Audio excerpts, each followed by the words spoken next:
What is up, YouTube? It's Kingfisher745, and in this video we're going to take a look at the final heroic battle of Chapter 7. This one involves the Black Knight, and we have a chance of winning the Shielding and Powered ISO 8. Now as we begin this fight, I do want to say there are multiple ways of beating this one.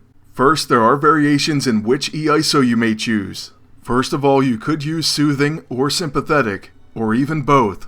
And sorry, when I say Soothing, I mean the Recovering and Powered ISO 8. That one grants health back when you rest, and Sympathetic grants it back when you use a buff ability. Now you may actually want to use Sympathetic, and then the Gracious Augmented ISO on his level 2. That way you can restore his stamina and you don't have to rest. You could also use the Sympathetic along with the Quick and Powered ISO 8 to make it a quick action. By the way, that's not all. You could even use the Protective E-ISO, which grants Savant and will give Black Knight a shield to start the battle. Then, since his level 9 Valinor is a summon attack, you can use the Cooperative Augmented ISO 8 on it to make it a quick action. If you ask me and you have to choose one, I would go with the Sympathetic E-ISO and Gracious on his level 2. Next comes the different options for defeating the enemies. First off, I like to use Valinor to place bleed on all the opponents.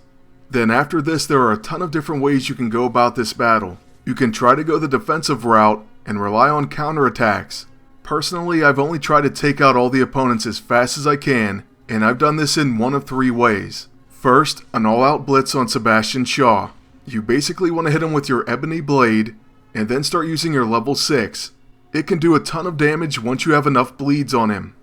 The next method is to take out the minions because their Frag Grenade, mostly due to bleeding, can make this fight a pain. Or lastly, you can go this route. Take out one of the minions, and then rely on the second one to give you extra turns because of tactical maneuvers.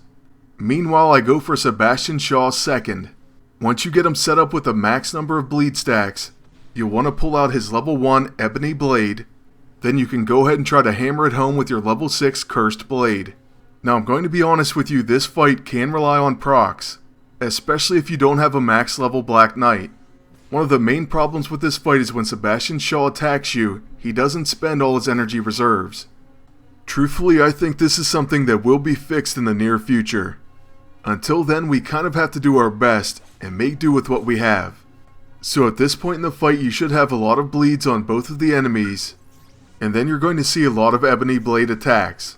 For example, after the Black King uses a smashing release, we do counterattack with an Ebony Blade. This is because of Blood Curse, which says, chance to counter when a bleeding enemy attacks an ally. So yeah, it's a good thing that we do have that counter, and it's a pretty good proc rate right now. As you can see, we also counter the Elite. Since we now have 2 turns, what we're going to do is use a Cursed Blade on Sebastion Shaw. It looks like this attack will take him low enough to where the bleeding will finish him. But we do get even luckier and gain a follow-up attack, so we take him out with an Ebony Blade. Next, all we have to do is use our level 6 on the final minion, and that's going to be it for the Chapter 7 Mission 6 Heroic Battle. I really do hope that you at least picked up some tips to help you beat this one. Now let's go ahead and take a look at the roulette, and then the end dialogue. The reward for this one is going to be the Shielding and Powered ISO 8, and what this does is it grants Black Knight defensive stance. With this E-ISO, he will have a chance to block attacks, taking reduced damage. Well, I have to say that does make sense since he does have a shield. And now as the dialogue between Tony Stark and Black Knight wraps up, I'm going to take this opportunity to wrap up the video. Thank you all very much for watching, and please like, comment, and subscribe. Also, take care, and I wish you the best of luck in Chapter 7.